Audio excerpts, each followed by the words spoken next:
Уважаеми колеги, за мен е удоволствие да имам възможността да обсъдя една много важна тема, която засяга изследователите от всички академични структури и научни организации, а именно какво се случва в хода на публикуването на резултатите от научните изследвания и какво влияе върху тяхното популяризиране на стъпката, която е свързана с широкото разпространение на информацията и ползата от това, което е направено за следващи изследователи, които могат да достъпят до тази информация.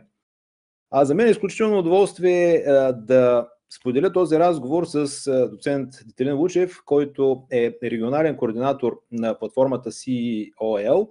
Това е Central and Eastern European Online Library. Това е една платформа, която създава уникална възможност за индексиране на научно съдържание, което в последствие разширява в максимална степен обхвата за достъп до това научно съдържание и може да бъде полезно в най-различни професионални направления.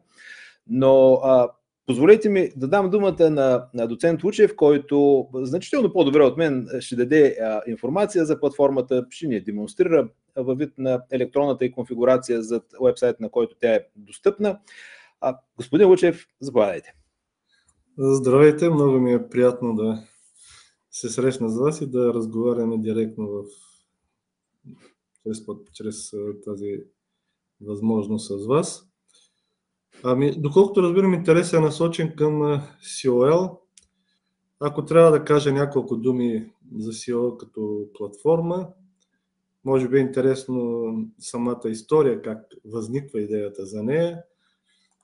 През 90-те години на 20 век във Франкфурт съществува един културен център Изток-Запад и във връзка и с Франкфуртския панаир там си дават среща различни издатели, различни учени от Централна и Източна Европа и се оформя виждането, че е необходимо по някакъв начин достиженията, научното развитие в областта на социалните комунитарните науки от Централна и Източна Европа да стане достояние на по-широка публика, достояние на целия свят, както се казва.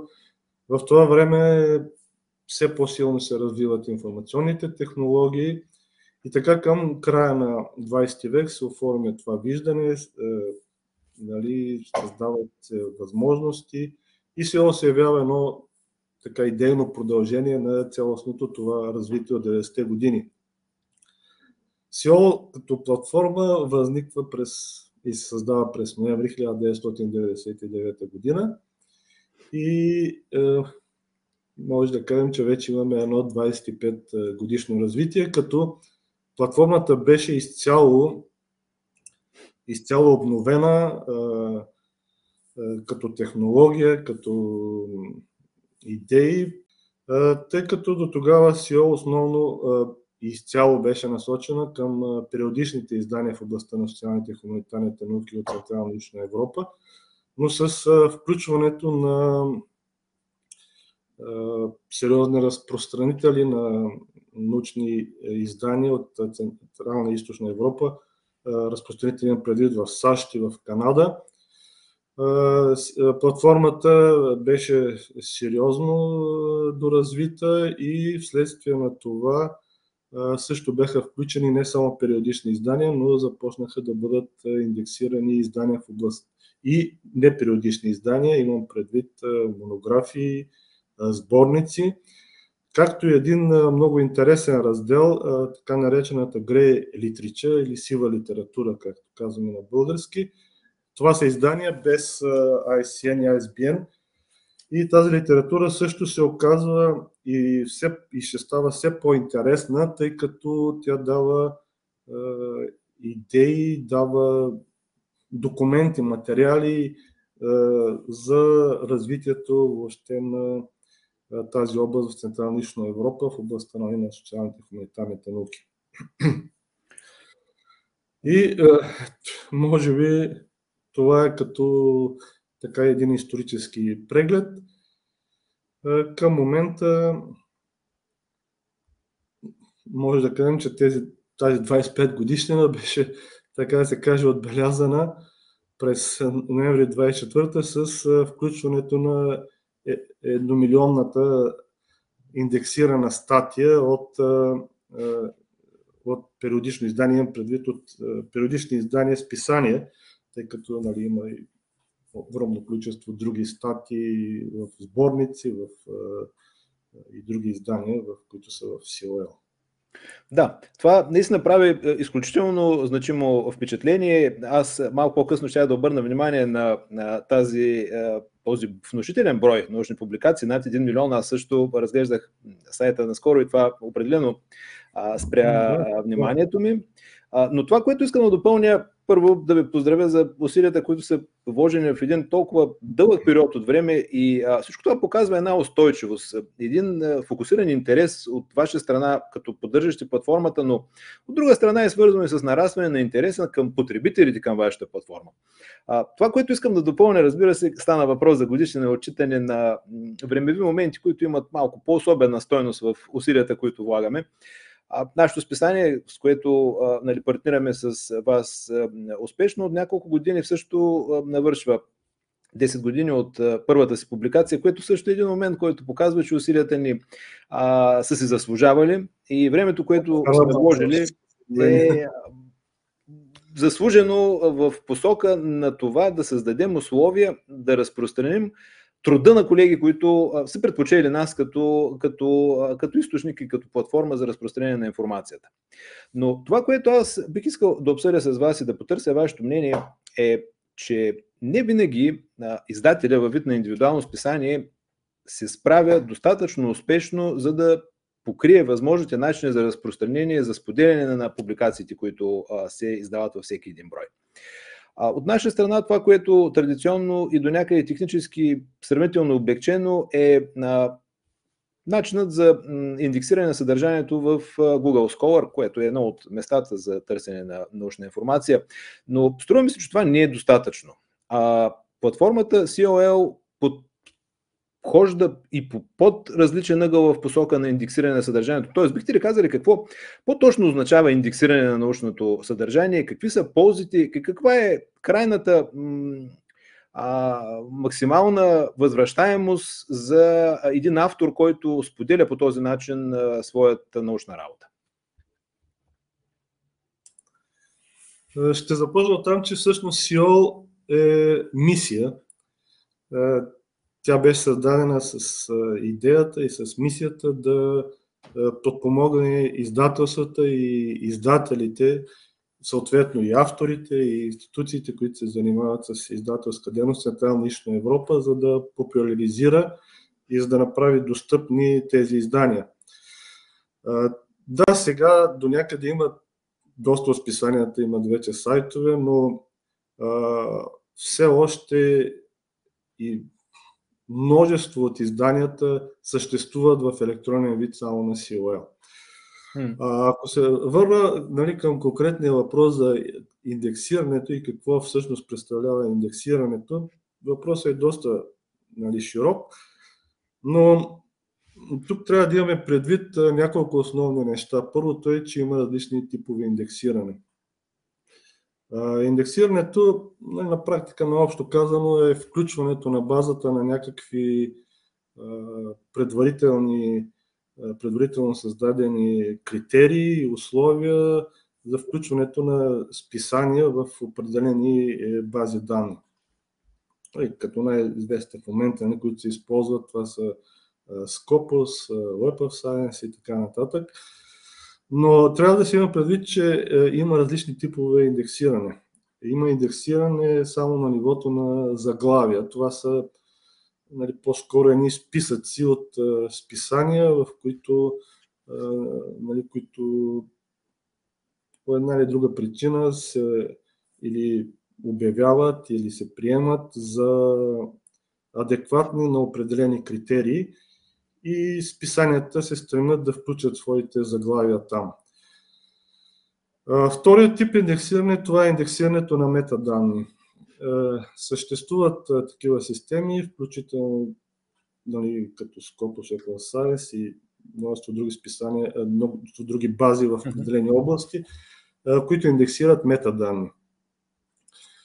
Това също е много полезно, но най-добрият вариант на индексиране е комплексният вариант, който включва и пълнотекстовото индексиране, т.е. индексирането на целият текст на съответните списания или, както ние казваме, от корица до корица. Това индексиране дава, пълнотекстовото индексиране дава възможност за по-пълно търсене, по-добро намиране на самите, на това, което е необходимо на потребителите.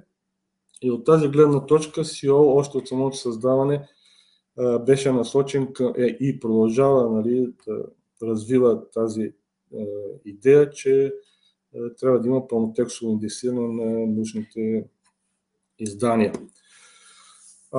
Въпросът за индексирането, нали, е важен до толкова, доколкото с все по-широкото навлизане на отворения достъп се появяват най-различни списания и въпросът за това, кое отговаря на научни критерии, кое не отговаря, какво трябва да бъде нали, прието като адекватно за определена област, се поставя все по-сериозно, тъй като нали, появата на все повече и повече списания, възможността на списанията да съществуват в интернет, този проблем за качеството на научната продукция е сериозен.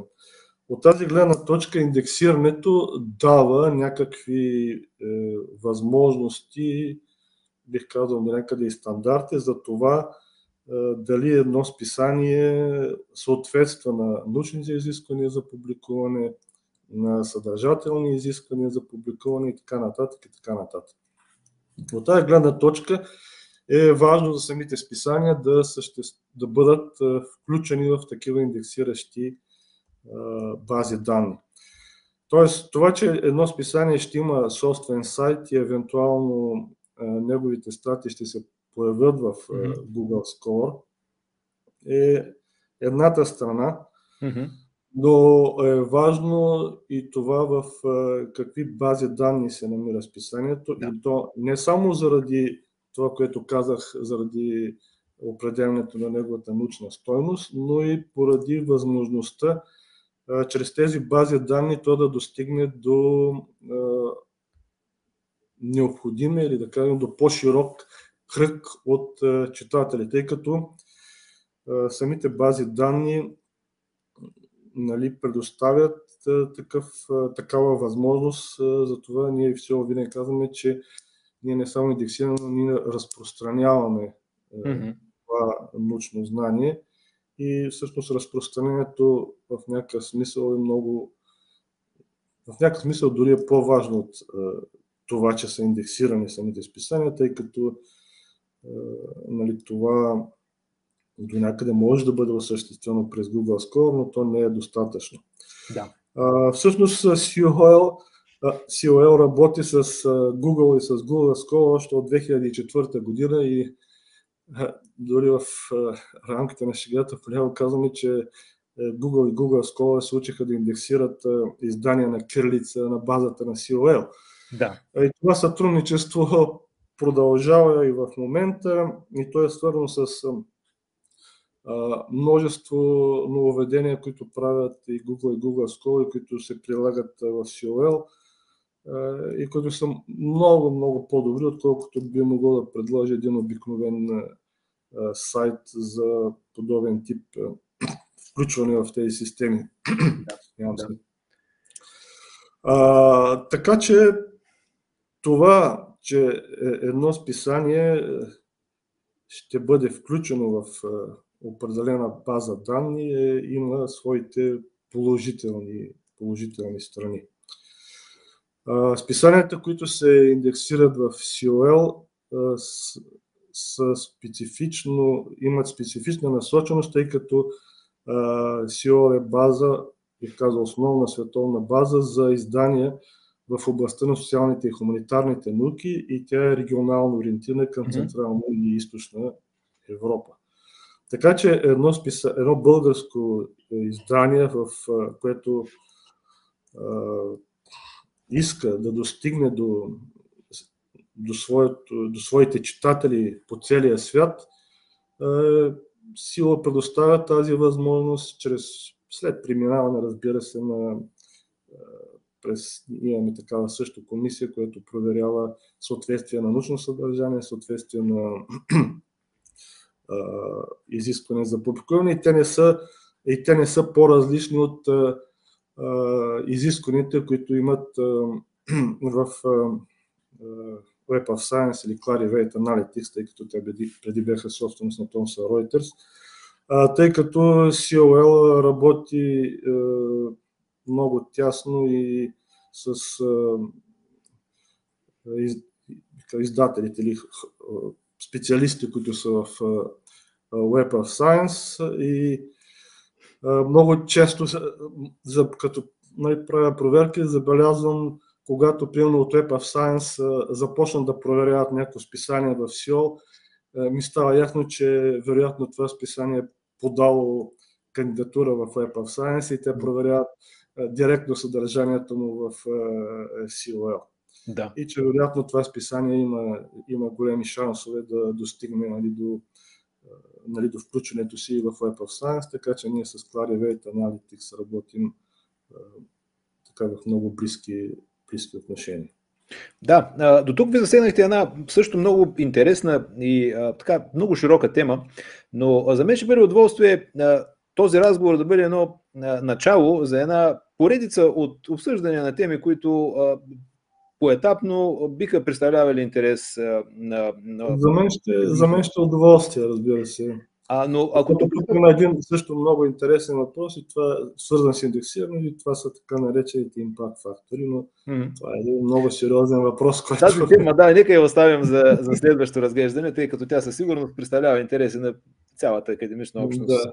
Да. Но това, което на мен ми направи впечатление, така бих искал да направя нещо като обобщение, по отношение първо на мащаба, за това какъв е броят на научните списания, чисто от статистическа гледна точка към днешна дата. Аз потърсих информация по този въпрос.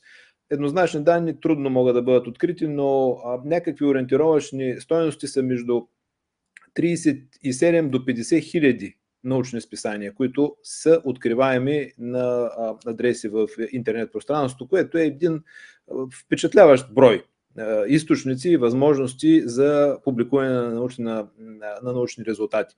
Тоест, всеки един изследовател като автор има неограничен избор на практика, къде би искал да насочи своята работа, но тук ви обърнахте внимание на това какви са критериите, на които едно списание трябва да отговаря в задължителен план. Разбира се, това също ми се струва, че би било самостоятелна тема за следващ разговор.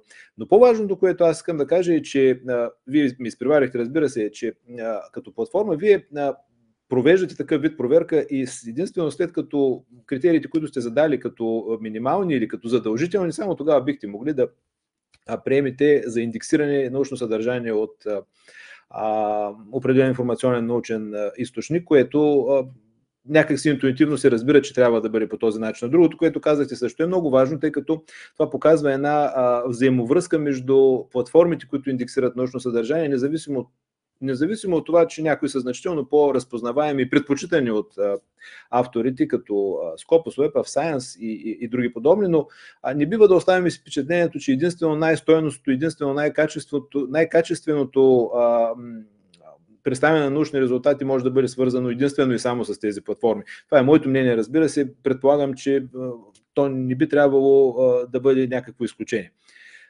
Вашето мнение... Извинявам, че ви прекъсвам. Това е точно така. Аз не исках просто да навлизам в тази тема, може би в някой друг момент ще е интересно да обсъдим въобще идеята за импакт факторите, идеята за различните бази данни.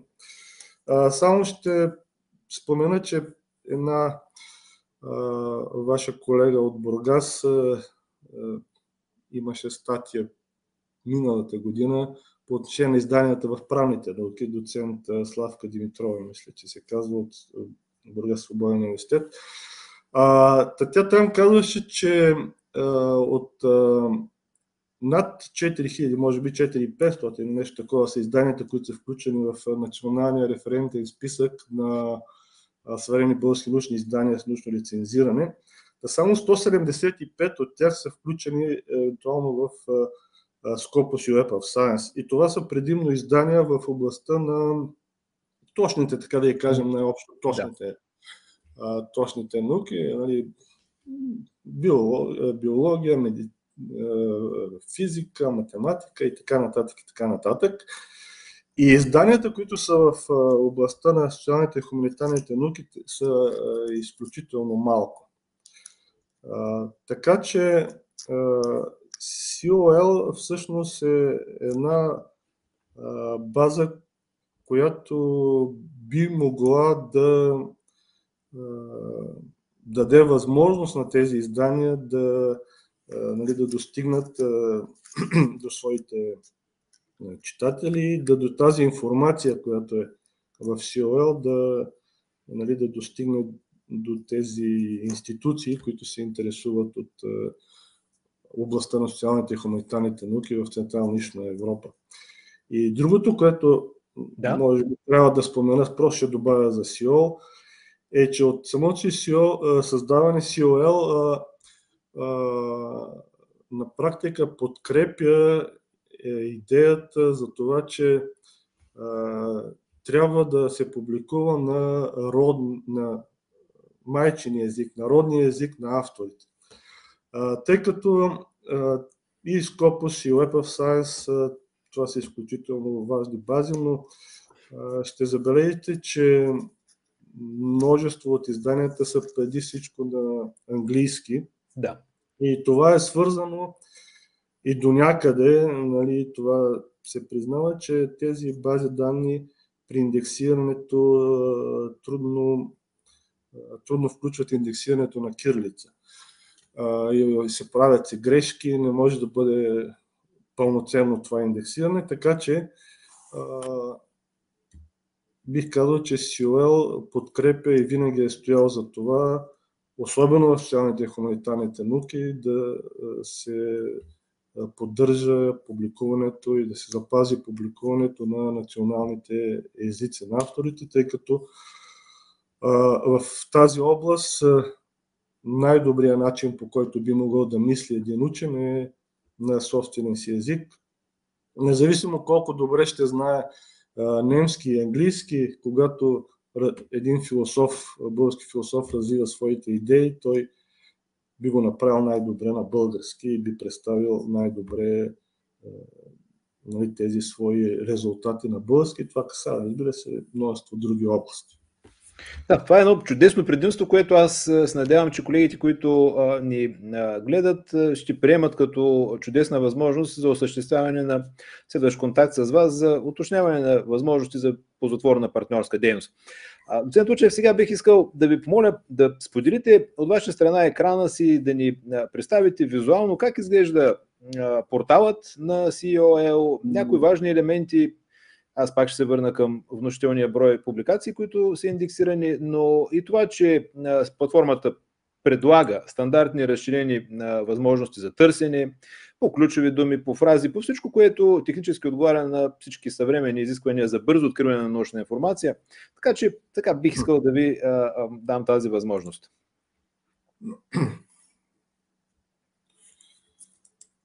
Да. Виждате ли екрана?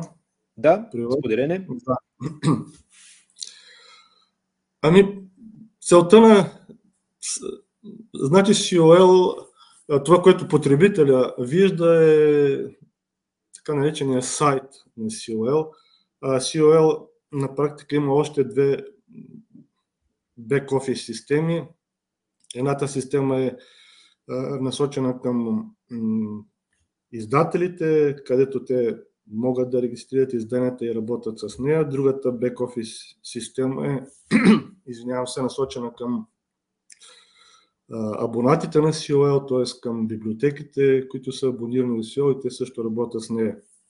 Това, което потребителят вижда, е сайта на COL.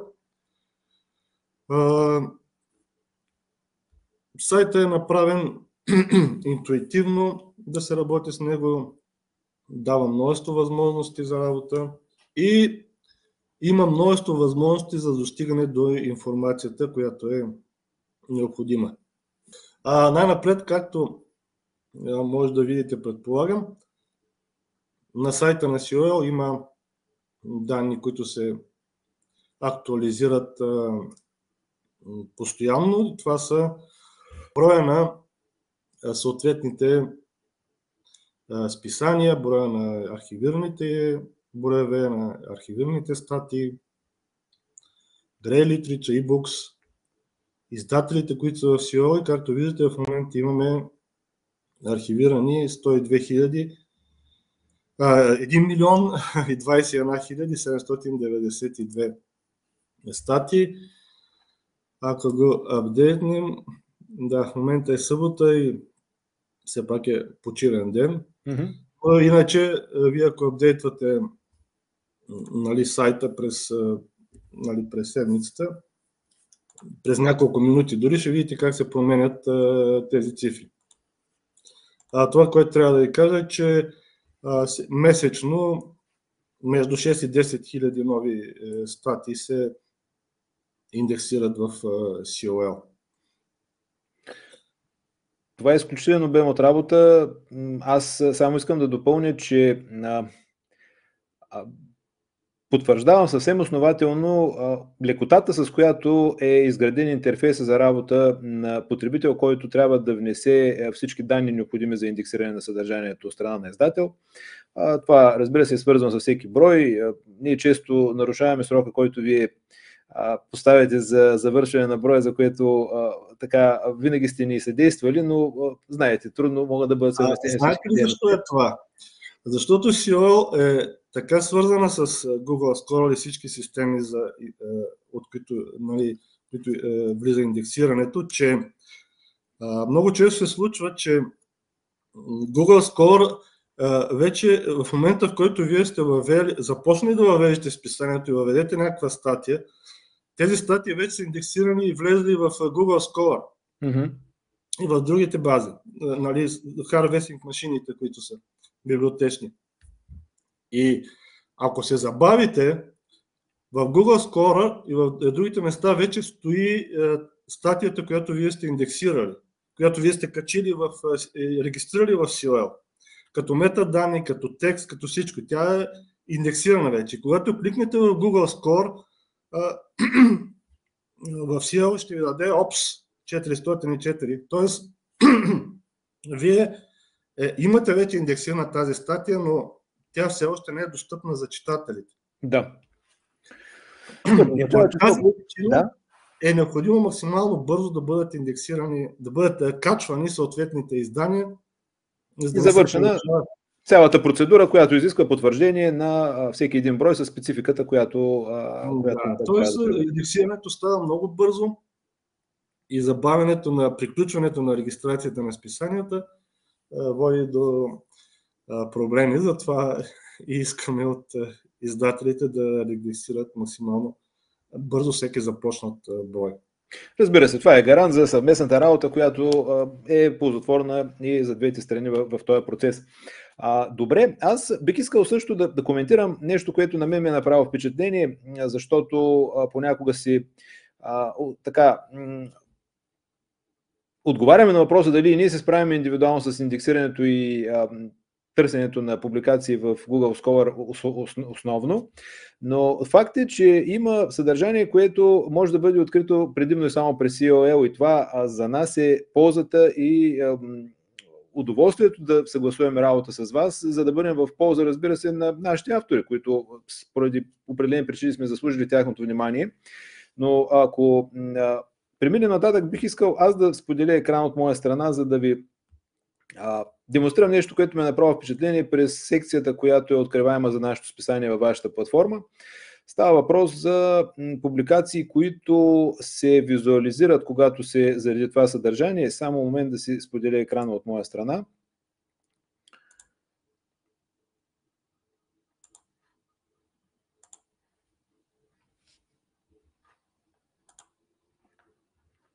Видимо е от ваша страна, предполагам, тъй като имаме малко забавяне в визуализацията. Така изглежда страница, която има възможността да работи съвместно и успешно с вашата платформа.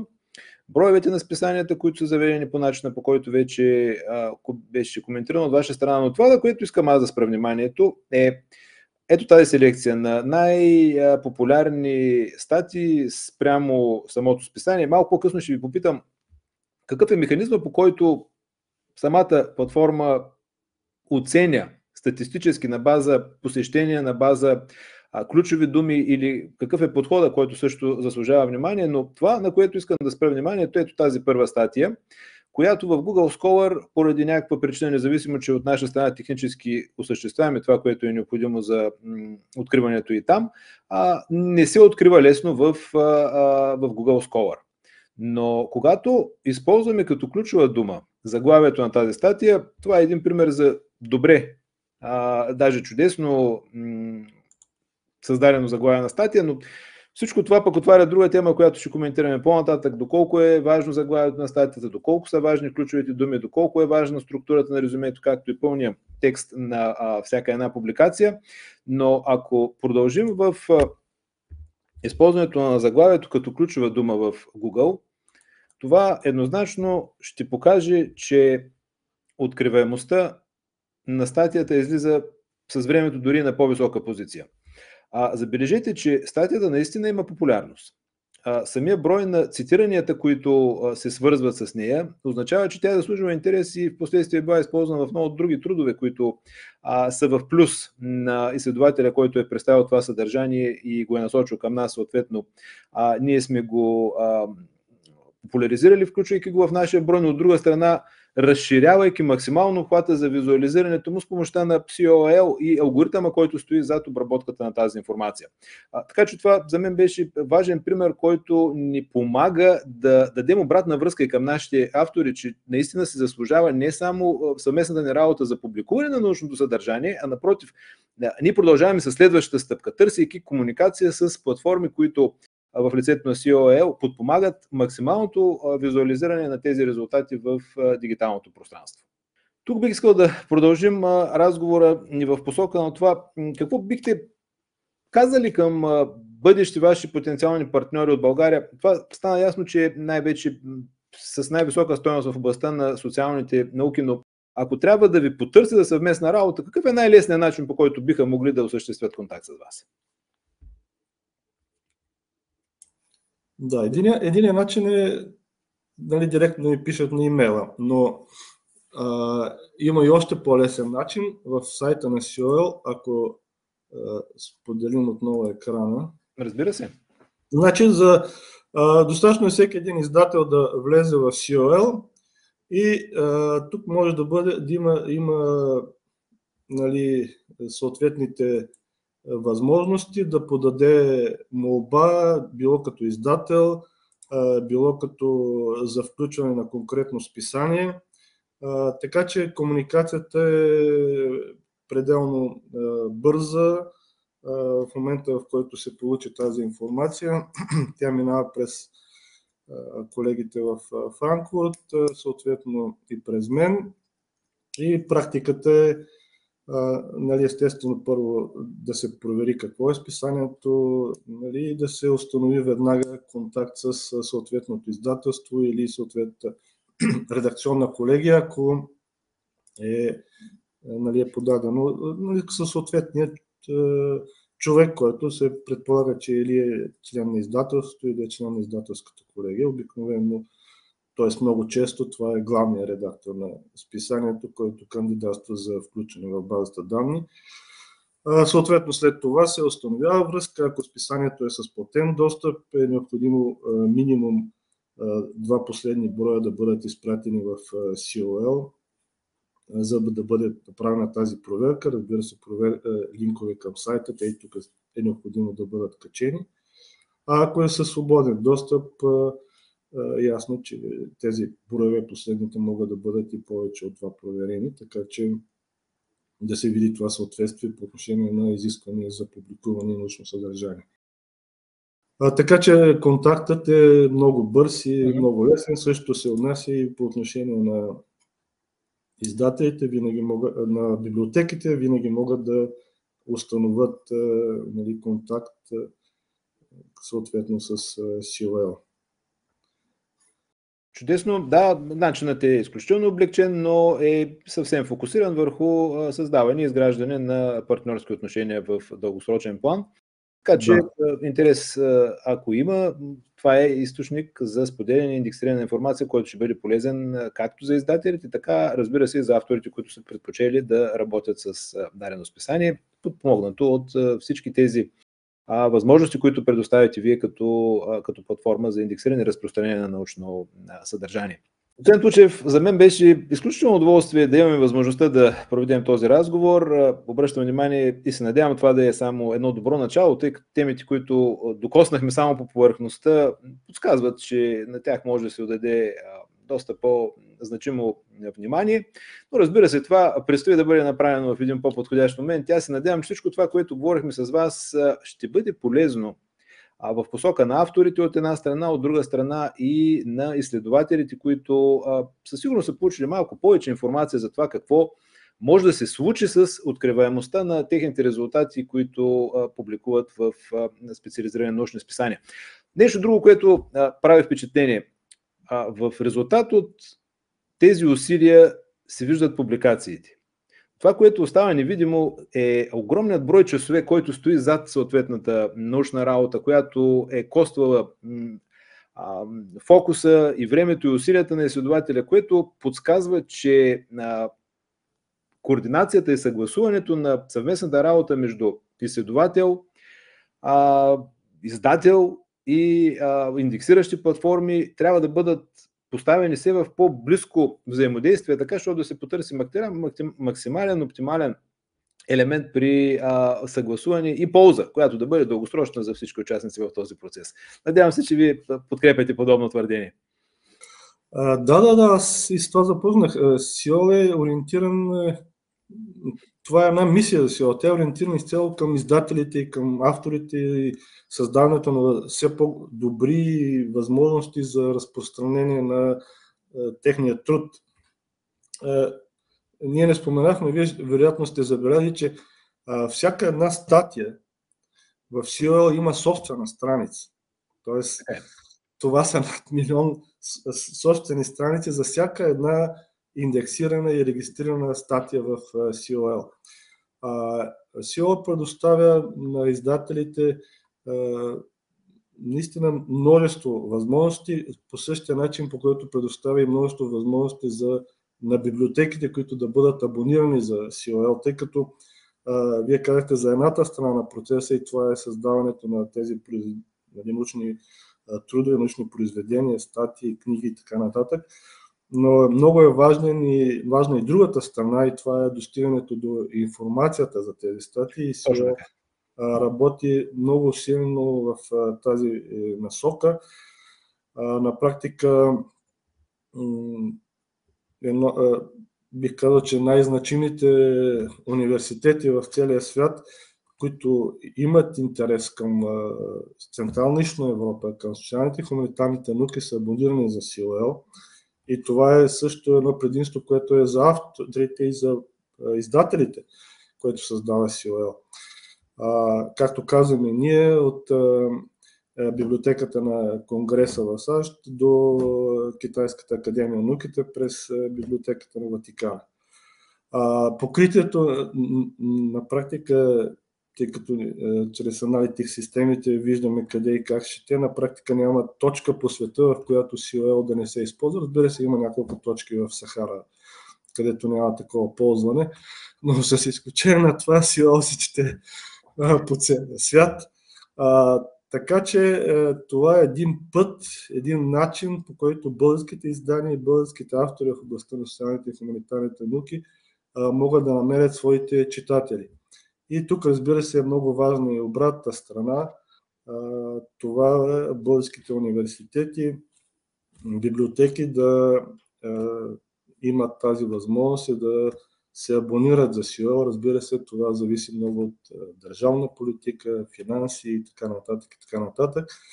Но има университети, български, които са абонирани за SEOL и това е много, много полезно за техните студенти, преподаватели и въобще ползватели на тази база данни в рамките на съответните университети. Чудесно. Всичко това показва и съм сигурен, че нашият разговор ще намери отзвук и интерес от страна на заинтересовани страни. Аз бих искал да ви пожелая успех в работата ви. Тя няма как да спре, единствено може да става по-добра. Информационните технологии са поле, което с такава скорост се разширява и приноса и стойността за крайния потребител е единствено и само нарастваща. Така че в този смисъл ви пожелавам успех с фокус над всичко, което предстои да бъде актуализирано, създадено, подобрено в вашата платформа и ще се радвам за напред да имаме възможност да обсъждаме важни теми при подходящи обстоятелства. Аз също много ви благодаря за тази среща и се надявам да съм бил полезен на вашите зрители, на вашите читатели на списанието. На списанието също пожелавам едно много хубаво бъдещо развитие и много читатели. Благодаря ви, доцент Лучев. Всичко най-добро. Благодаря и аз.